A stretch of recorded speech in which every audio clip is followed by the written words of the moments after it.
The most dangerous thing you do is surround yourself with people that aren't all in on your vision. To me, Yeah. my big one is, for me, freedom of speech is the big one. Right. I can't, if I don't do this, it's illegal. And if I don't do this, it's illegal. You feed the greed, you eliminate the greed from money.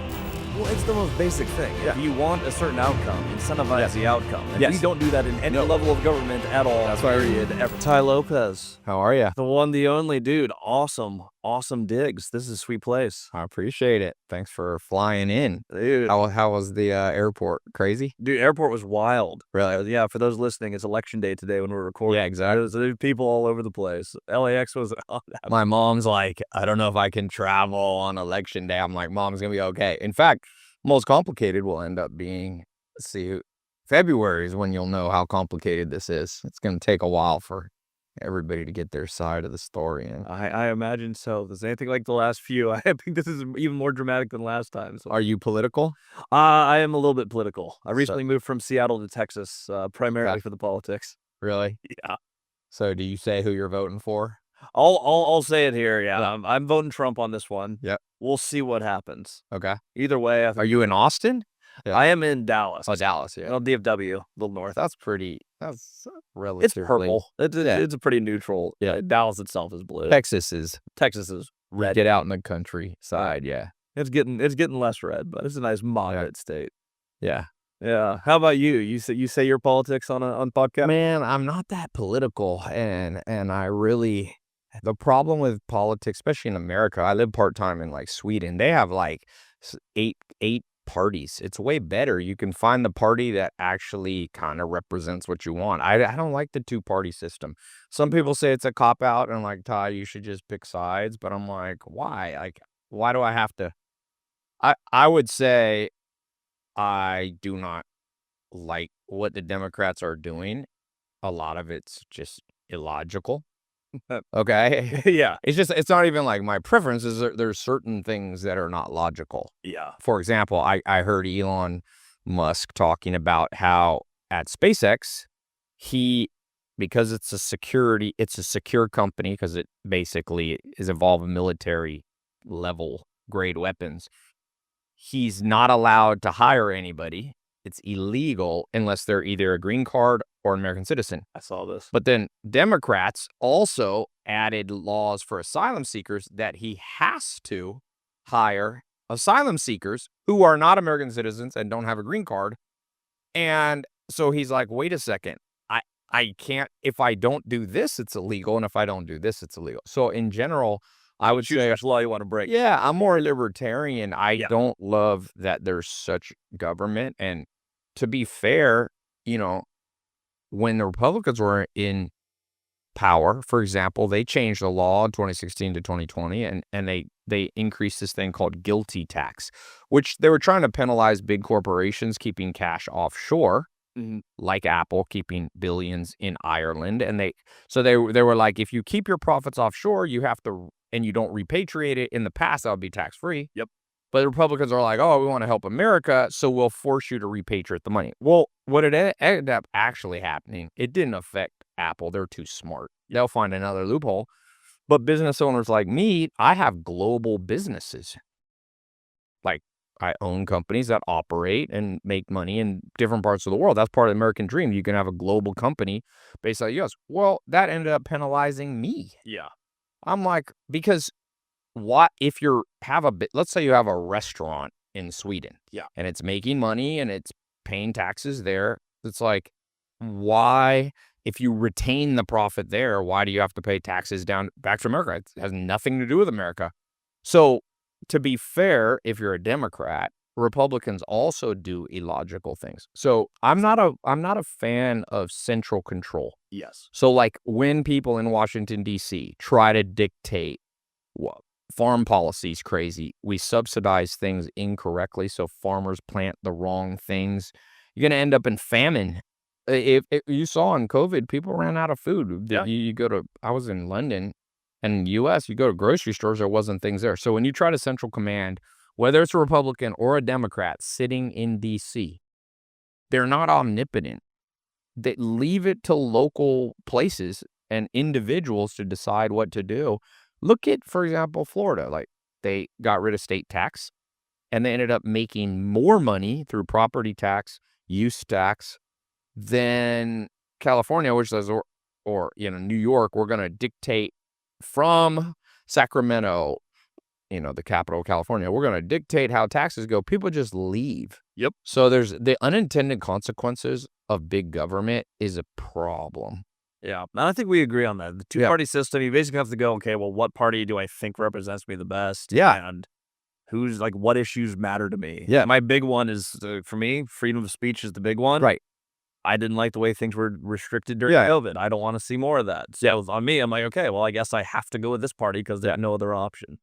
Yeah, it's a very genetic thing, too. People don't realize there's a cluster of genes that scientists have discovered that's basically, it's called, some people call it right-wing authoritarianism, but it's basically whether you lean more liberal or more conservative, and that's every country in the world, not just the U.S., whether it be Sweden or Botswana. People are born with tendencies. People are born with tendencies towards, for example, immigrants, open door, closed door. That's not a new thing in America that people are fighting over.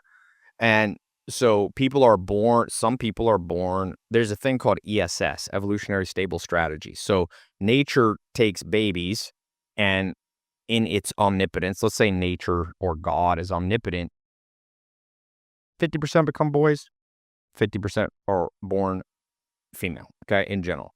I mean, it's pretty close to 50-50 everywhere. Sometimes it's like 50.03 boys and depending on some environmental factors. Well, but it evens out. And in the same way, it is good that you have some people that are a little bit naturally genetically built to be pro-immigration, open doors. America certainly benefited in the last 200 years for being the place that let in immigrants. And there's also a benefit, though, to people who are more xenophobic, the fear of strangers, because if you open the castle walls too much, sometimes you get people who are intruders. So America is kind of a checks and balance thing, and a lot of it's a check and balances on natural genetic predisposition. We inherit this propensity to liking strangers or not liking strangers. So it's obviously not 100% genetic, but it's way more genetic than people realized. And so same with being religious, feeling God or being able to connect with God in a spiritual way. They found that's a cluster of genes. People have more religious experience. Some people, they can't feel the feeling of God. So I think you'd be better off with a little bit more parties. I don't know. There's some countries that have like 17 parties. That's probably too many. Yeah. To me, you probably want 3 to 4 parties so you could have extreme right, center, and then you could vote. Because most people are kind of in one of those 5. Yeah. 3 to 5. But 2 is too little. It ends up making America angry and civil war potential, Well, look what social media did. Yeah. Like, it targets exactly what you want to see, and that's how the algorithm works. And so when you only have 2 parties, you get further and further to the extremes. Yes. Regardless, that's all of the news input. Yes. I don't even know how you address that. I mean, the left solution seems to be like, oh, let's be a little bit more restrictive of what we allow out there, which obviously I'm not a fan of. Restriction, freedom of speech.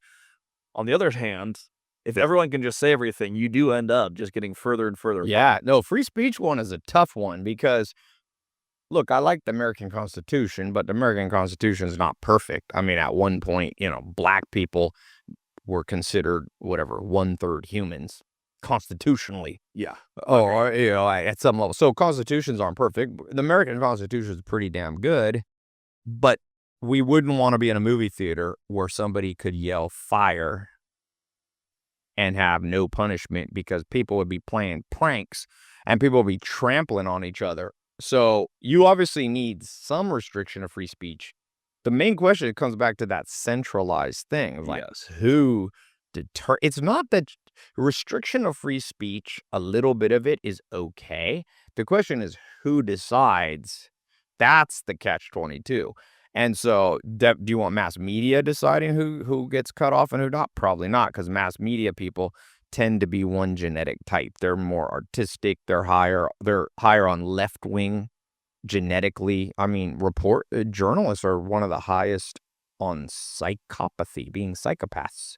So do you want journalists determining what's censored? No. High psychopath rate.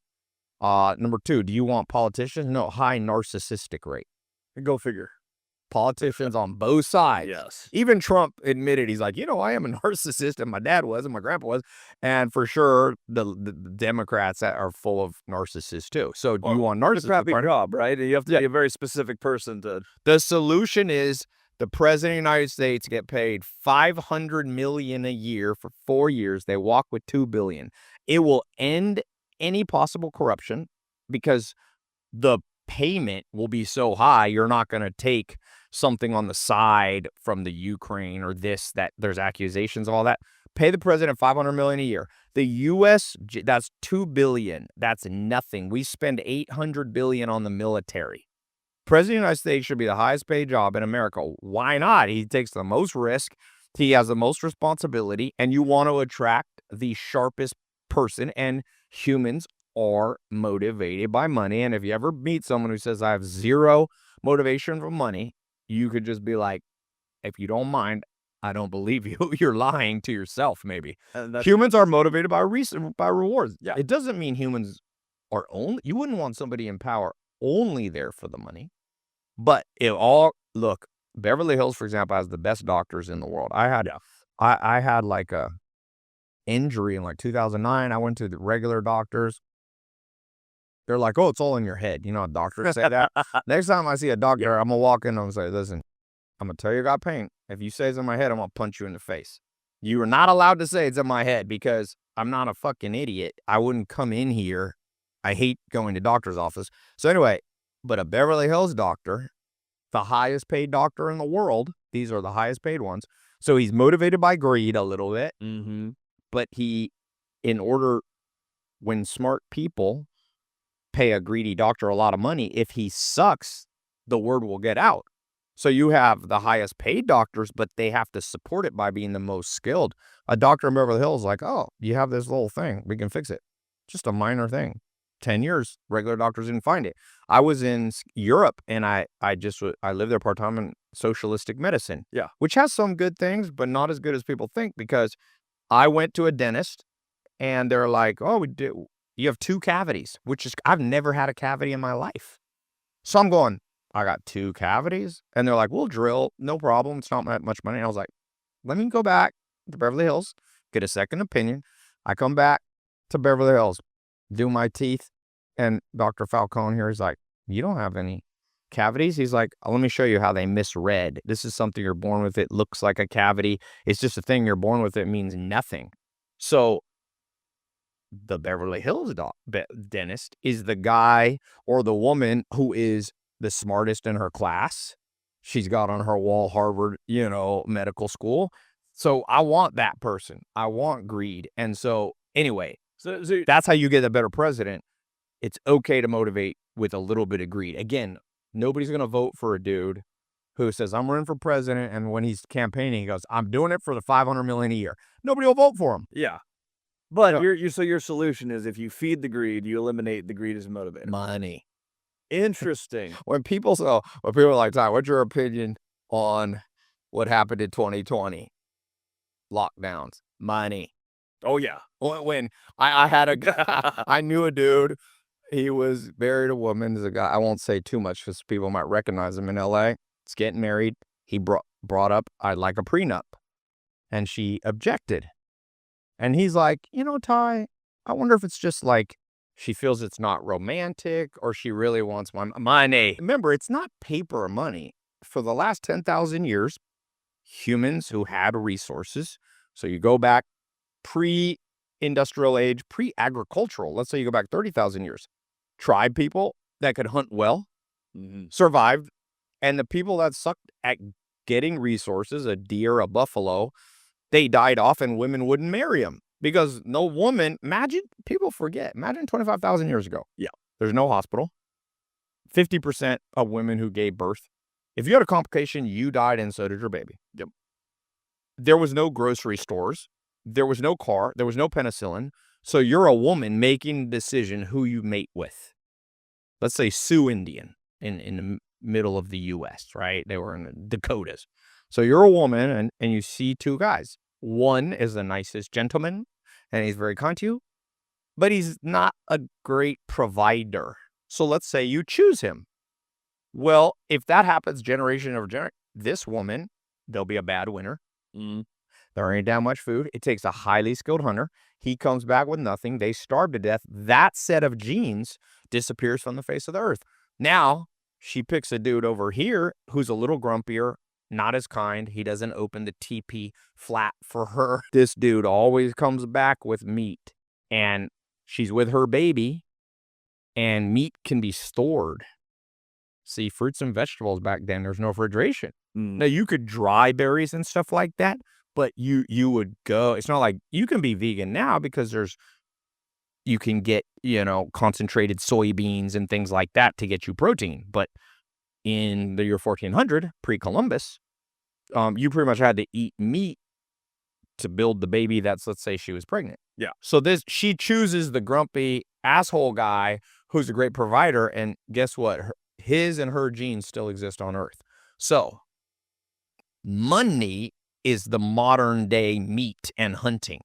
So when you can't figure something out, the best way to start is see if money is unfairly involved. So, but the good thing about a Donald Trump is he's fairly wealthy beforehand. Obama went into the presidency in 2008. Wasn't it 2008? Yeah. And he had very little money. Yep. Being a senator. And now he has $100 million net worth. Because afterwards he could have dealt with the books and Netflix and he made $100 million. So I don't like that. I don't like people getting rich after the presidency. First off, when you leave the presidency, you are in possession of a lot of top secrets. Yep. Do you want the former president of the United States needing to go hustle to make money? No, I want that dude done and retired. I want him retired. Putin calls him, I want to wire you $500 million. Come on over. And then he tries to get some state secrets out of it. I want the guy, what do you mean? I made $2 billion and tax-free. You wouldn't charge the president tax. He walks with $2 billion. Let that guy just retire into the sunset. I actually think, why don't presidents become advisors to other presidents? I think that would be good. A cabinet of old, and obviously sometimes Republican, Democrat, but they could have, meet 4 times a year. It'd be good to have a president that's been in there 8 years, counsel a new president like, don't do that. I did that before. Well, what's interesting about that, too, is if you incentivize them now, you don't get only narcissists. It's not just, right. I get the title, I get this. It's, hey, I actually make money. I make this position. Yes. I make it for life. Now you get a larger pool of people who actually wants yes. Nobody that I know that's smart that makes money wants to be president. So you're getting a pool. You're getting, it's a lot. You have to look, Trump could have had a good life. Yep. He walks out of there. Now he has 81 indictments and this and that. You're a target. So you have to compensate people for the risk of becoming president. So not underpaying the president and acting like that's some virtuous thing is a mistake from hell. And it's kind of like saying, well, the best doctor I can go to is the socialistic doctor who makes 40 grand a year. Isn't that virtuous and great? Yeah, well, he's probably not skilled. I want the I like what Adam Carolla said in one of his books, Not Taco Bell Material. He said, I want the greediest company out there coming up with a cure for cancer. I want them knowing that if you come up with a cure for cancer, you're the first trillionaire.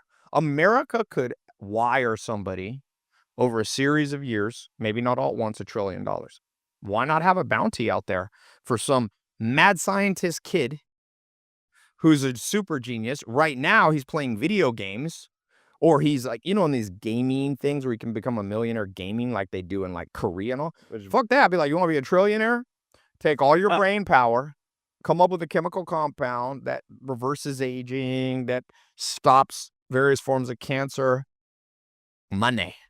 So money, people say money is the root of all evil, or the love of money. I would say money is a pit bull. And when a pit bull's protecting you, it's the greatest friend you can have in a family because it'll take an intruder down. If the pit bull turns against you, it's the worst enemy. So money, when it's incentivized incorrectly, like it is in the U.S. presidency, where you still pay $250,000 a year, you're actually paying You think you're saving money by not doing my plan of $500 million a year for 4 years, okay? Yep. And if you last 8 years, you get $500 million times 8. You walk not with $2 billion, you walk with $4 billion. Good deal. By saving money, we're Mhm. hurting the largest economy in the world, which the GDP of the US is 25 trillion. So why hurt it? One good decision with a top person in the White House who's a genius, not worrying about making his money. You could take the US GDP, let's say he raises it by 20%. That takes you from 25 trillion to 30 trillion. That's $5,000 billion. And you only got to give him 2 billion of it. That's not bad. Why not do here's what I would say. To be president and to receive the 500 million, there's performance goals. I once wrote it out. There'd be 9 markers you have to hit as president. Employment has to go up. The debt of the country needs to go down. Crime rate has to stop.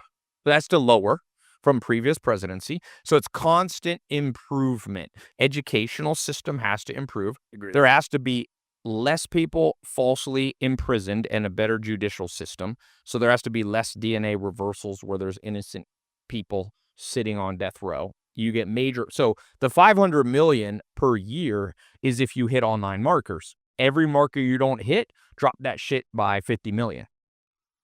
I love that. So if you don't hit all 9, let's say, you'd make only about 50, let's call it 50 million. Well, it's the most basic thing. Yeah. If you want a certain outcome, incentivize the outcome. And Yes. we don't do that in any level of government at all, That's why period, ever. Munger, right there in that book, Beware Perverse Incentives. Yep. So many people, that's why I was saying to this guy that was asking about a prenup. Yeah. He was going, well, I want a prenup because I've built a business for 20 years without her, and I want to go into a relationship knowing we're both starting afresh.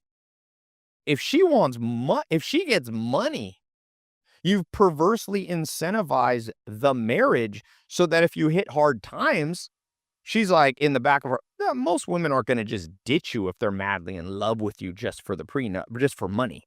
But if times get tough, now she goes, I can work on this marriage for the kids, or I can get half of his money and just walk and restart my life. You've perversely incentivized the woman or the man without a prenup. So it's actually a mistake to not have high-paid doctors, high-paid dentists, high-paid presidents. It's a mistake to incentivize somebody in the marriage financially to leave. Yeah. Man, I forget who it was. One of the basketball players, his wife waited, because in California, if you're married for exactly 10 years, for sure she gets half. Yeah. She waited 10 years and 1 week to threaten him. I'll get divorced now. See, you would incentivize a marriage to last 10 years. Yeah. This is horrible. Yeah, but remember, also by paying more, you're going to get higher IQ people. Even the Nobel Prize, if you win the Nobel Prize, you make millions. I have 2 mentors. One of my mentors, Professor Pissarides from in London, who won Nobel Prize in economics. They kind of get rich off that. For a scientist, they're making 7 figures. I'm like, great. It's like, dude, I want the filthy rich. I want people to be filthy rich who do something that benefits others, and I want them to selfishly get rich too. How do you incentivize your own employees to do that? Like, what payment structures have you used or plans that you do to keep everyone in line moving forward in your own? Because you have a ton of businesses, but with all of your empire. The best way you can ever incentivize, and it's not possible with every position, is a percentage of net after-tax profit. That's the greatest way. Now, it's not always fair because some people don't have access to your tax structure and don't know how to optimize, but a percentage of some level I have a chief revenue officer. Yeah.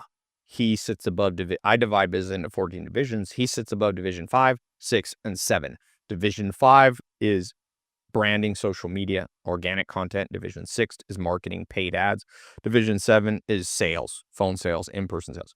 So my chief revenue officer sits above. So he is paid a percentage of like 2% of modified gross profit. So that's a number we came up with.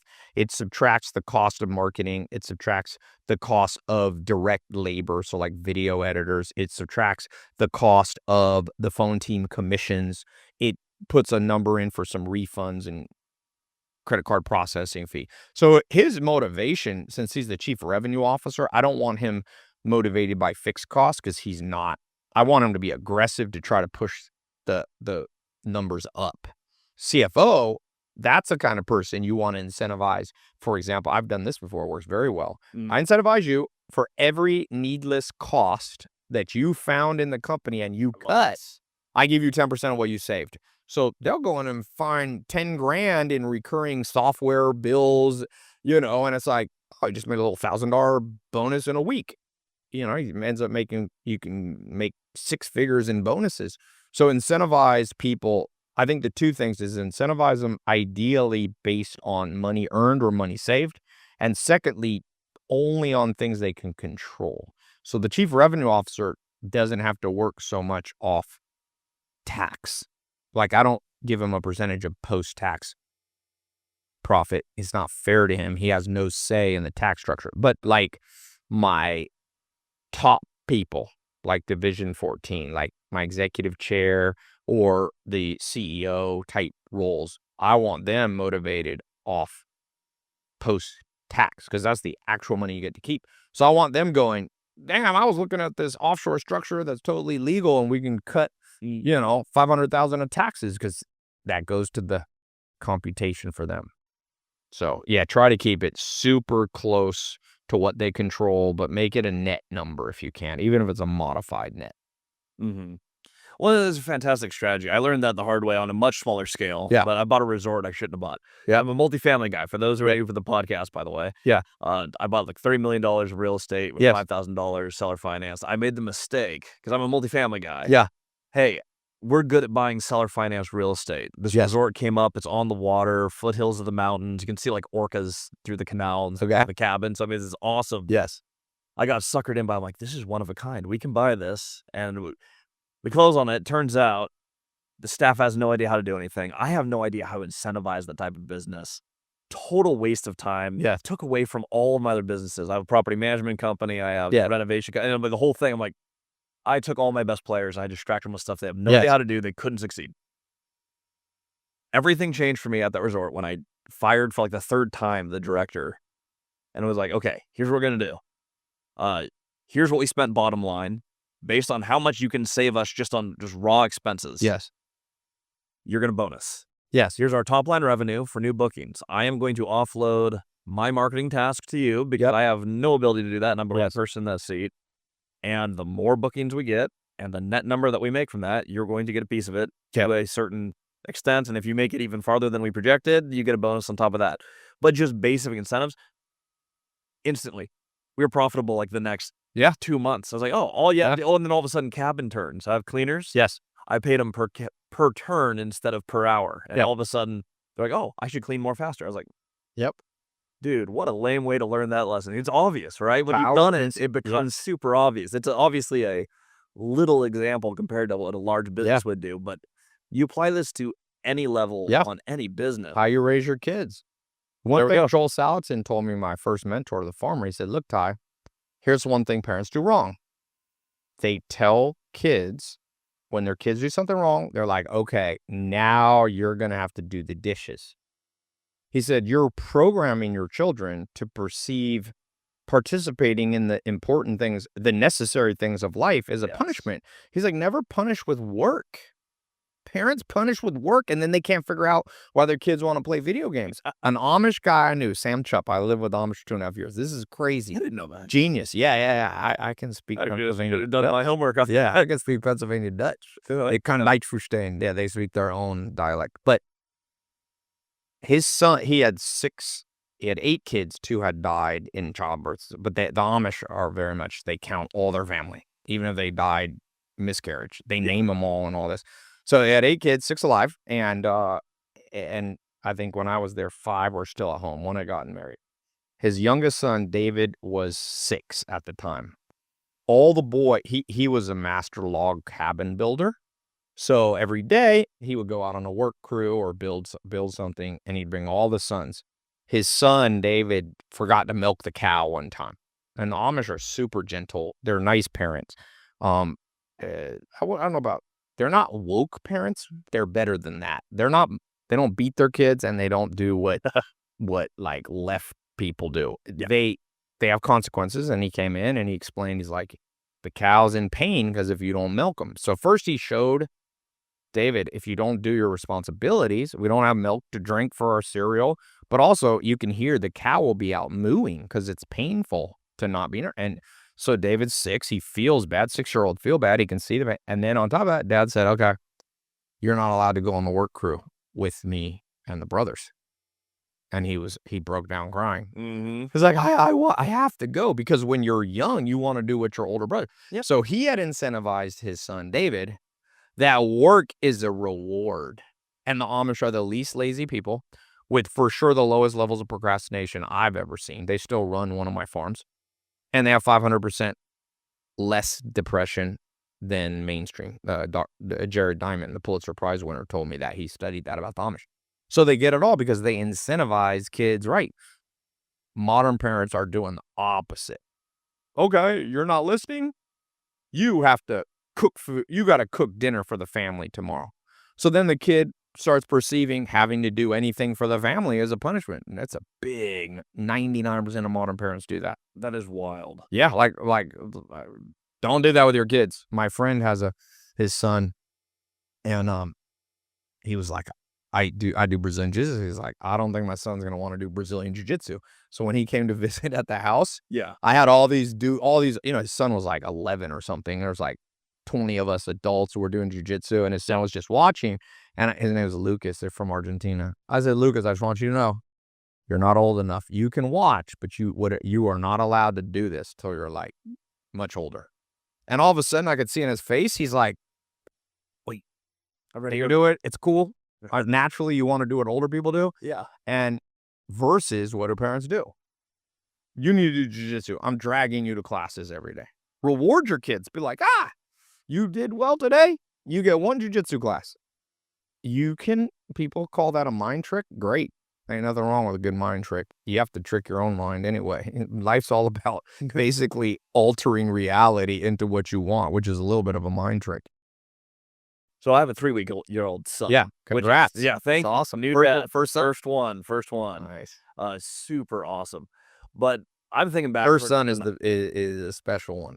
I have a son, and my mom. I was my mom's firstborn. I was my dad's fourth, but it's always cool to be the first son. It is. I was the first son in my family. Okay. And that was one of the things that my parents were really good at. Like, I got my black belt in Taekwondo. Nice. And it was always a reward. You get to go to Taekwondo. There's times where I'm like, I want to quit. They're like, okay, you can quit that. Yeah. And then I'm like, oh, shoot. Well, I don't want to quit. Yes. It's going to get taken away. Low reverse psychology never hurt any kid. Yeah, the takeaway close works really well on kids. If you do not incentivize bad behavior through punishing them with things that should be positive. Yes. The power of the perfect incentive. Yeah. Some people, entrepreneurs, I'm like, you're working too hard. You should go sit in a room. Like there's a famous mathematician, Pascal, in the 1800s, and he said, all a man's problems could be solved if he could only sit alone for 10 minutes and think in a room. We're so ADHD, people are like, oh, my business isn't working. I'm like, do you every day put yourself in a state where you're not thinking about anything else? Go think deeply on how you pay everybody, how you incentivize every single part of it. Another thing parents do is only give their kids attention when they're mad at them. So unconsciously, you're programming your kid, do something wrong, so mom and dad pay attention to me. You said something genius, too. People do not take time to think. I think that's the number one problem in business in general, the number one problem. You talk to people, they're like, man, I'm stuck. How do you do this? Like, have you thought about it for 1 hour? Yes. Quietly. They don't do it.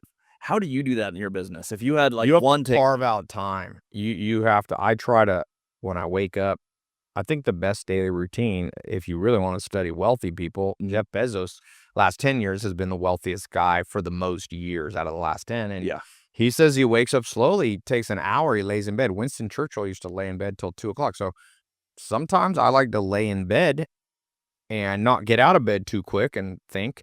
The best thinking comes between being deep sleep and being totally awake. So that kind of pre-conscious, Salvador Dali, the artist, used to take a spoon, kind of doze off, When he dozed off just a little bit, but not deep sleep, he obviously dropped the spoon.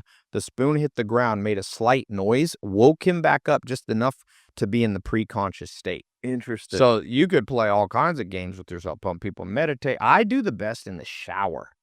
I think because I think my brain is more ADHD kind of thing. When I'm in the water, I don't have any temptation to talk to other people. I don't have any temptation to be on my phone. So Aaron Sorkin is a famous writer. He says, I take 10 showers a day to write my scripts. So this is not good for water conservation if you live in California. But if you live in Sweden, they got too much water. So you can take 100 showers. I was just in Finland, the country of lakes. Shit, you can run the water 24/7. You ain't hurting nothing. They have too much fresh water. Is put this frequency on. What is it? 852 or one of these. If it's a crazy sound, some physicists that believe in string theory basically think the whole world is made up of these vibrational zzz, and so you can even try to go into a deeper thought process by putting on some of this frequency stuff. It's a resonant. So here's one. It's 852. You can hear that sound. That 852 sound actually can help quiet the brain. And if you and by the way, that's not a fringe topic there. And if you really look deeply into it, nobody knows, because the string theory is for very, very small particles. But I have a hypothesis that we just don't have powerful enough electron microscopes yet to fully understand. But water allows you to think deeper.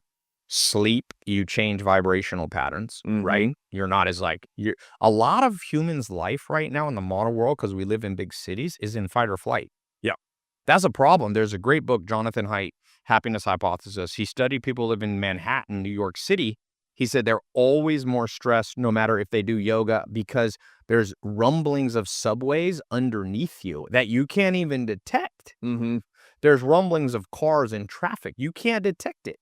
But your body does at a smaller level, at a quantum or string level, that it's messing with the vibrations. That's why I have a farm. I go to my farm, dude. Sometimes I'll be asleep in my farm, and I track my deep sleep. Yeah, it's crazy. It was like, and even better, I have a house that's made of all wood on one of my farms, the Amish. It's a teeny house. Like, this house is huge. It's like almost 26,000. This place is sweet, by the way. Yeah, it's almost 26,000 square feet, but I actually don't sleep as well here. When I go to a teeny log house that I had, it is 1/20th of this house. Yeah. Okay? I track my sleep way deeper. It's all wood. It still smells like fresh wood 10 years, almost 20 years after they built it. My furniture is made out of old barn wood, like it's called wormy chestnut. The tree doesn't even exist anymore. It went extinct about 150 years ago. But it's this, and so I think things happen on a vibrational level. That's why sometimes you'll meet up with somebody and you're attracted to them, whether it's a business partner or romantically, and you can't figure out why. Some people think it's pheromones. That's part of it, but there's probably actual resonating with the same vibration as them. And so that makes sense too.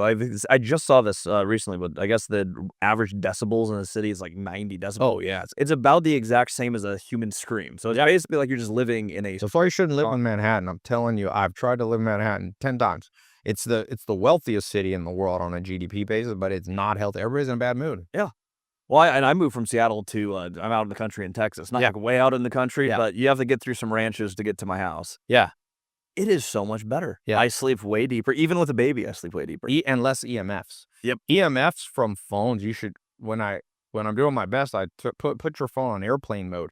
I have an EMF counter that's like kind of like a Geiger meter, like radioactivity. Yeah. Dude, you know what's the nastiest thing that I've ever seen?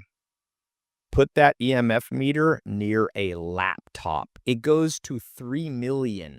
So on my farm, the Amish farm. Yeah. That's why I'm getting now like a monitor. You can plug your laptop, keep your laptop like 3 feet away, and use a monitor will have less EMF radiation. When I walk out onto the Amish farm into the fields where I'm growing alfalfa, organic alfalfa, it drops to 0 EMFs or 1. I walk back in the house. I go close to a laptop.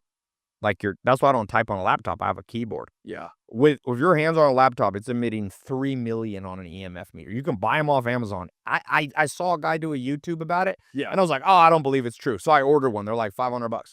First thing I did, I was like, let me check my laptop. I was like, never use this damn thing again. 3 million versus one. It's 3 million times more EMFs. So that's why there's a lot of things going wrong, why humans can't concentrate, can't focus, can't find happiness, can't find purpose. Loneliest generation ever. Nobody's having sex anymore. It's like 30% of dudes 30 years old haven't had sex in a year, and women are about the same. People aren't having kids anymore. Of course not. If you totally disrupt the endocrine system, create fight or flight, whether it's the rumbling of vibrations of big cities, whether it's EMF coming off your laptop, like clothes now, I'm actually launching a clothing brand. I'm going to be the biggest consumer.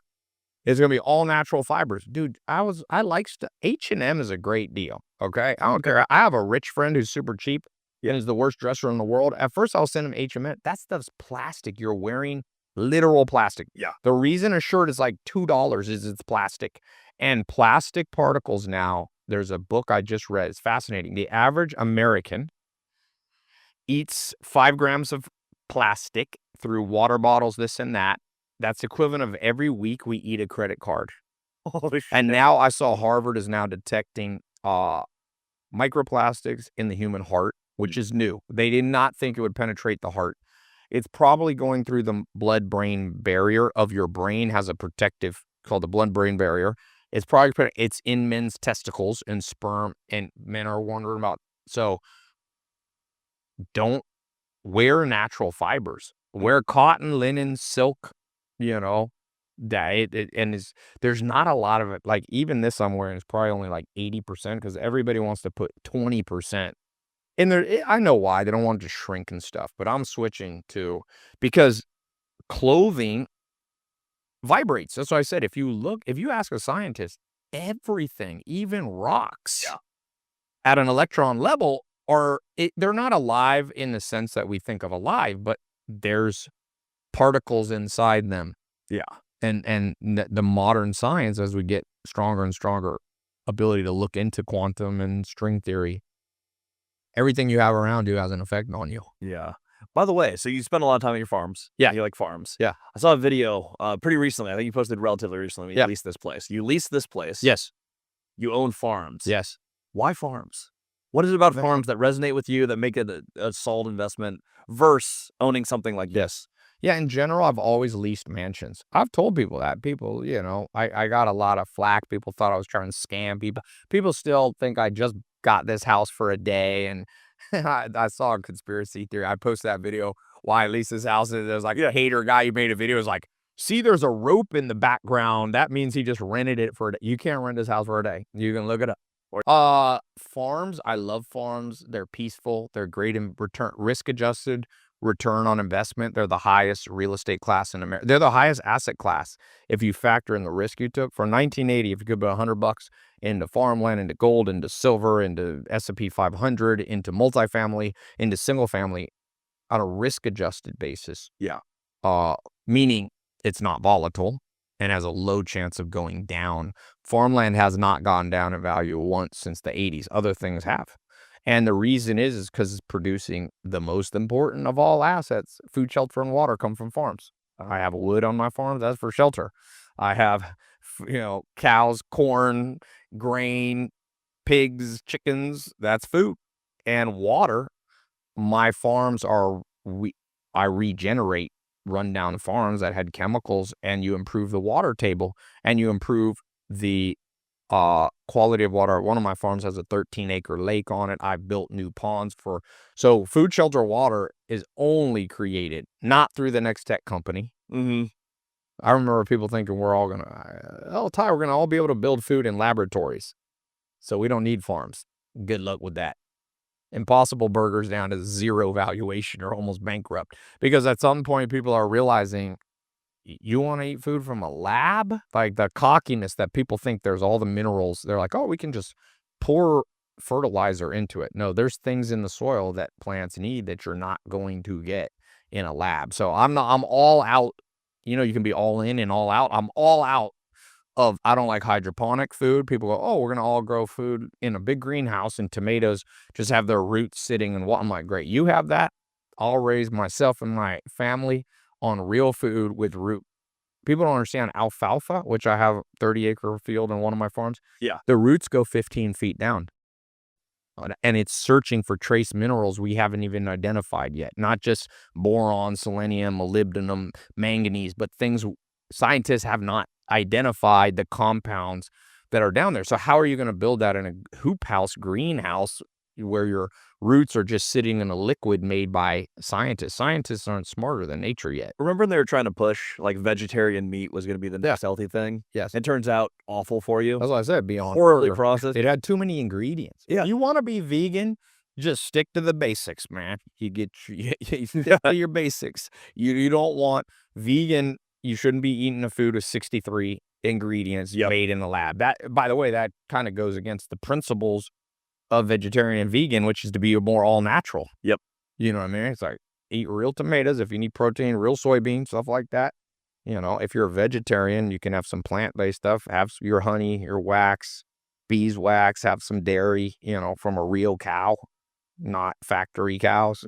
One of my farms is near a factory farm. It's tragic. You got these cows, they're robot milked now. So there's no humans. It's a robot. They walk, but the cows never leave the building. They grow the grass outside, chop it, and bring it to the cow like insane people. Cows like to be outside eating grass. Go figure. Some numbnut had an idea. Let's put all the cows inside. So now all the manure concentrates. It stinks. Yeah. They get hoof infections because when you're out on grass and the cow drops manure, it's absorbed by plants. Dung beetles remove it in 30 minutes. Birds scratch through it.